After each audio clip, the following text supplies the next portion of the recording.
Tapi masalahnya kaya kowe kan sing sugih mantu. Lah iwan salam dhewe. Ya misalnya Ruhin duwe mantu, sing sugih mantune dunyake mantune Ruhin selorang-selorang kan gak iso anak era. Ora sing duwe ajane asal wae anakmu gak ora masalah.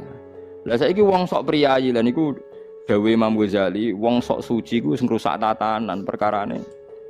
Barang sepele iku ngikat silaturahim. Nggih to, mboten ngikat silaturahim sudi misale kaya roh rasane mangan ning gone dulur. Ning gone Pak D Pak Le terus bariku ape neng-nengan terus eling tau disuguhi duren, es krim misalnya. Kan mikir. Tapi nak neng-nengan wong Jawa sing ora tau mlebu omahe ora tau mangan. Lah aku ora tau nyokot pakanane kan terus ngono. Lho nggih, kula ngrasakno tenan bahwa keangkuhan ini iku piye wae mergo kita ora tau silaturahim sing gamane orang lama. Justru kadang lama iku ono apike perkarane nggo kenangan kowe utang napa jasa. Lho tenan iki sama anak kepen niru kula tiru ke dalam hal ini. Kula niku sering didik bojo kula, nak kadang kundangan mbek tangga disangoni 10.000, 5.000 napa wong awam-awam ngoten. Jarak dik duwe iki kudu mbok tuku beras ben aku kowe eling nak tau mangan rezeki kau melarat. Kemarin nek dikai berkat tangga ngoten niku mesti ya. Anak kula asal teng omah tak gen mangan, sak puluhan ta ra seneng lah tak kon mangan. Ben kula ijek eling nak daginge anakku sebagian kau ora duwe. Mbek kula ku ana santri. Jadi penghormatan pada pakanan iku kok dadi darah daging terus dadi wong sing tawadhu. Kadang ora kiai saiki nek biasa mangan enak dikei berkat langsung dikekno santri. Yo kadang niate apik. Yo nak ngono tenan kok nang mergo angkuh ngrasa ora ya Allah ku pirsa niatem. Asli Allah ora kena dibodoni. Mungkin niatem bebolo, tapi Allah pirsa jen kowe sombong gak doyan. Paham kan yo? Jadi ini penting, jadi gue jaga etika. Lah iku pangeran ngajari sampai sebegitu detailnya. Sama tak ceritani iku, ayo sing tahu sombong kudu tobat detik ini juga. Nabi nate mangan sarit niku semacam bubur wae Barirah, padahal Barirah amat budak. Terus ketika padahal wong ngekeki Barirah iku mergo welas saking melarate Barirah. Akhirnya sampai sahabat yang biasa jaga harga diri itu protes, ya Rasulullah, inna hali Barirah wa kanat laha sedekah. Niku wae Barirah niku wae donya sedekahan. Padahal sedekah la takhilul kajinan ora pantes mangan apa? Sedekah dar sedekah. Nabi jawab apa? Hiyalah sedekah walana hadiah. Iya, tapi perasaane sing ngekeki mergo nak roh sing mangan aku ya dianggap hadiah, nak sing mangan Barirah dianggap apa? Sedekah.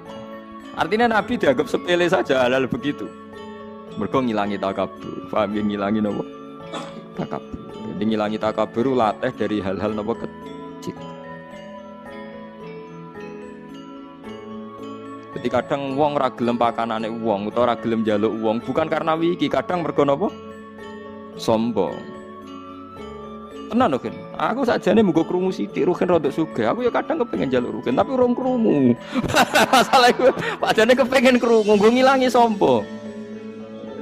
Tahu jaluk wong melarat tapi kan kepenu tahu krungu. Lah nek terus tak jaluk terus jatah tuku beras. Mulane kapan-kapan kandhani gen pun Gus niki pun rontok. Iku kula nu sampai didik anak sampai begitu. Dan saya ndak yang pertama, bapak saya dulu didik anak dikai berkat wong ra duwe kon mangan.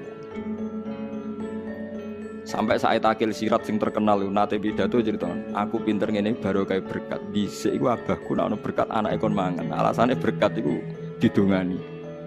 Sampai begitu, khas kiai itu masih ada. Lah saniki mboten, mulai anak santri sing serodo enggak steril ta ora. Padang wae enggak takokane iki daging wedhus tak sapi. Nek sapi ora usah darah tinggi. Macam-macam. Bahkan teori. Sajane mboten usah ngoten-ngotenan. Artine kita sebagai santri sebagai giling-gilingan tahu mangan rezeki kang ora duwe dipangan sak kadare. Terus nganti tuwek kita eling bahwa yang jadi darah kita, darah anak kita sebagian dikai kanca, cek kanca sugih, cek melarat kok ngiling-iling.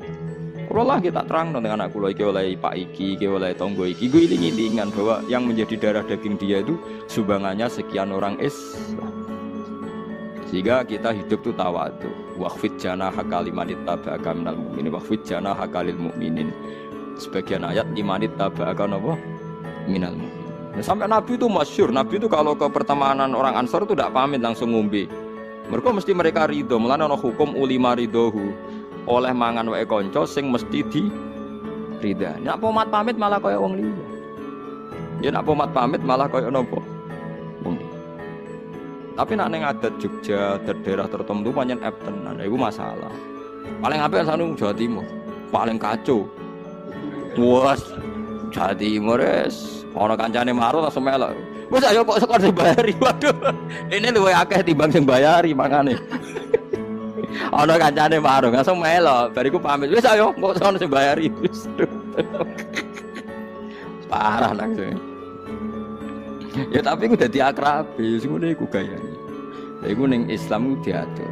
Sampai Nabi nate mangan darane Barira wala sedekah wala napa hadiah. Dadi niku jadi maksudnya kalau niku ora kudu mbok tiru Kang nggih. Cuma sampean diiling-ilingan nek hukume apa iku detail ning barang-barang sepele, ning barang-barang napa sing sepele tapi dadekno wong ngrasa diutang jasa.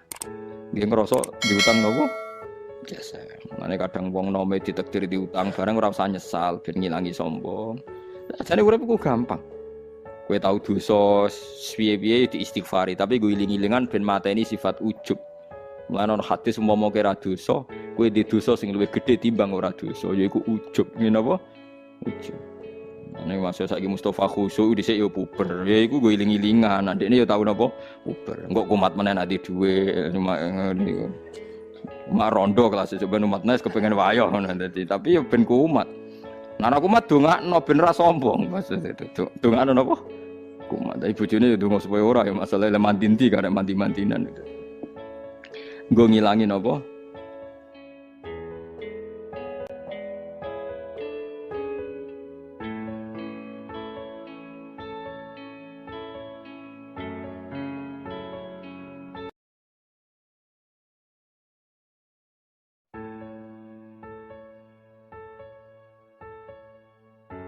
Pemene Rasulullah sallallahu alaihi wasallam. As Nabi malah luwih tertib meneh sampai.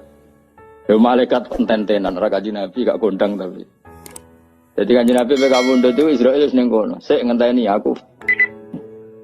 Fatimah teko ngendikan. Awak kowe malaikat Israil konten-tenan ra gelem semangat. Jupuk kowe semangat malah. Mulane nek dosa ngrameni jupuk bar wis ngono. Aja Nabi banget tertib, ra trimo tertib banget tertib. Israel itu teko ora wani mlebu. Akhirnya Jibril dulu, Mikail dulu. Beliau ngendikan tentang umatnya, tentang sholat, tentang semua yang terkait maslahat agama dipersiapkan betul. Nabi gak pernah mikir dirinya, mikir kelangsungan umat, kelangsungan sholat. Terus supaya perlakuan terhadap perempuan baik an-nisa al-ummati as-sholat. Ketika Sayyidah Fatimah datang, Fatimah nangis. Bareng nangis senangis-nangisnya Sayyidah Fatimah karena tahu abahnya mau kabudut, karena beliau di belakang di depan ketemu malaikat Israil itu siapa, abah itu Israil. Nangis Fatimah. Tapi ketika Sayyidah Fatimah nangis, Sayyidah Fatimah guyu nara putranya Nabi Raisa. Ya Fatimah, absyiri, kamu harus senang. Fa innaki awwalu ahli baiti luqonbi. Kamu harus senang karena kamu orang pertama dari keluargaku yang menyusul saya. Sayyidah Fatimah seneng kok. Karena beliau akan secepatnya wafat. Kowe tekan dani meh mati. Bocah anak rawali wis repot kandhanane angel. Sayyidah Fatimah ku akhirnya nunggu seneng. Terus betul, nah Sayyidah Fatimah itu hanya 6 bulan min wafati Rasulullah sallallahu alaihi wasallam. Mau 6 bulan. Akhirnya, tapi Sayyidah Aisyah itu orang yang luar biasa pinter. Sayyidah Aisyah pas itu kan ya di kamar tapi kata Sayyidah Fatimah kan kenangannya beliau kan asarro ilayya bidzalika Rasulullah. Asarro ngrahasiano. Jadi Sayyidah Fatimah, Aisyah sebenarnya di situ, tapi Nabi bisinya itu langsung ke kupingnya Sayyidah Fatimah sehingga Aisyah tidak dengar. Ketika Rasulullah wis wafat macam-macam Sayyidah Aisyah tanya, apa hal yang menjadikan kamu pertama dibisiin Nabi nangis dan kemudian kamu tertawa? Wuyuk. Jadi Sayyidah Fatimah cerita, beliau memberitahu saya kalau gerah ini adalah gerah sing dadekno beliau wafat, maka saya nangis. Dan kabar kedua, saya dikasih tahu bahwa saya orang pertama dari keluarga yang menyusul, maka saya senang. Itu Maka apa yang diriwayatkan kelompok-kelompok yang nyuwun sewu yang macam-macam bahwa Sayyidah Fatimah dan Aisyah itu ada sesuatu, itu enggak benar. Ya kalaupun ada sesuatu ya biasalah bawaan perempuan, tapi semuanya itu enggak seserius yang dibayangkan mereka, paham ya? Karena nyatanya apa? Sayyidah Fatimah divisi Nabi itu rawinya itu Sayyidah Aisyah. Kayak apa mereka kalaupun ada masalah ya bawaan sosial biasalah ini kumpul. Tapi enggak se-ekstrim yang dibayangkan orang-orang. Ini Sayyidah Aisyah meriwayatkan itu dari Sayyidah apa? Fatimah, dan Fatimah secara legowo menceritakan itu kepada Sayyidah Aisyah. Sehingga kita tahu beberapa riwayat malah anak Aisyah an Fatimah. Kayak apa luar biasanya para pilihan-pilihan Allah Subhanahu wa taala. Dan tentu Nabi dipilihkan keluarga yang super, baik keluarga yang faktor putri, habaib, faktor dzurriyyah, maupun keluarga yang faktor didikan Nabi kayak istri, maupun keluarga yang bawaan umat binaan Nabi kayak para sahabat dan semua umatnya Rasulullah Shallallahu Alaihi Wasallam ila yaumil qiyamah. Maka setiap kita mengartikan alun Nabi itu semua ulama kalau mengartikan tuh sampai 2 kali 3 kali delok tegene takrib. Alun Nabi manhum. Tentu yang alun Nabi yang mesti adalah para habaib karena dzurriyyahnya Rasulullah. Wa manhum bisabab. Lalu yang alun Nabi karena sebab apa? Hum kullul mu'min. Apa hum kullul mu'min. Delok tegene takrib. Artinya ya ada alun Nabi yang bawaan nasab, apa? Bawaan apa? Nasab. Ya tentu putri-putrinya atau kalau sekarang ya para habaib. Ada alun Nabi bawaan binaan, apa? Yaitu semua umat. Makanya Nabi ngendikan sampai 2 kali, mesti 2 kali status berarti. Misalnya kullu nasabin wa sababin mungqati'un yaumal qiyamah illa nasabi wa sabab. Ada orang yang hubungannya dengan Nabi nasab kayak Sayyid Abdul Al-Haddad. Ya, beliau malah dapat 2, nasabnya ya dapat, sabab ilmu juga dapat. Kayak Abdul Hasan Asy'adili, Abdul Qadir Jilani kan jalurnya 2, nasab dapat, sabab dapat. Malah langsung jadi ketua wali, rada mau wali anggota langsung ketua, no? Ketua. Nah kayak sampai ini jenenge terhitung sebagai umat atas nama sebab. Nabi senang ngaji, senang ilmu, gue senang ilmu. Tapi rasa bayangno ketua wali itu anggota, yo. Mau nyatane Israel nak jupuk kowe apa? Semangat. Repot. Nah kanjeng Nabi boten dadi Israel ngenteni sampai sak tutuke Nabi ngendikan mbek Sidina Ali, mbek Fadl, pasti semua tentu Fadl, terus Sayyid Abbas. Yang di keluarga itu ada Fadl, Ali, Abbas, Sayyidah Aisyah, Fatimah. Masyhur itu di riwayat. Abbas karwan pamannya kan. Fadl misanan, Ibnu Abbas sanan nggih. Aisyah istri Fatimah. Jadi ada beberapa yang makanya ini penting riwayat ini, makanya ngendikan ulama Ahlussunnah wal Jamaah nggak mungkin saat itu ada hoax kalau Nabi wasiat sama Sayyidina Ali harus mengganti beliau setelah Kanjeng Nabi. Dari Sayyidah Aisyah ketika Nabi wafat itu di pangkuan saya mata ausoli aliin, saya sendiri tidak menyaksikan kalau beliau wasiat khusus tentang Sayyidina Ali, maksudnya wasiat kepemimpinan setelah Rasulullah. Kalau wasiat-wasiat normal supaya Sayyidina Ali nyekel ilmu gini-gini itu, ya itu kekaruan, itu sesuatu yang tidak bisa diperdebatkan, mesti. Tapi kalau wasiat bil khilafah, itu kejari Sayyidah Aisyah ya. Beliau kabudut fi hijri wa nakhri, antara pangkuanku ambek nakhri guluku, mana di pangku Sayyidah Aisyah. Dan saya bersaksi betul, Nabi tidak ngendikan tentang apa? Suksesi cara bahasa saya ini.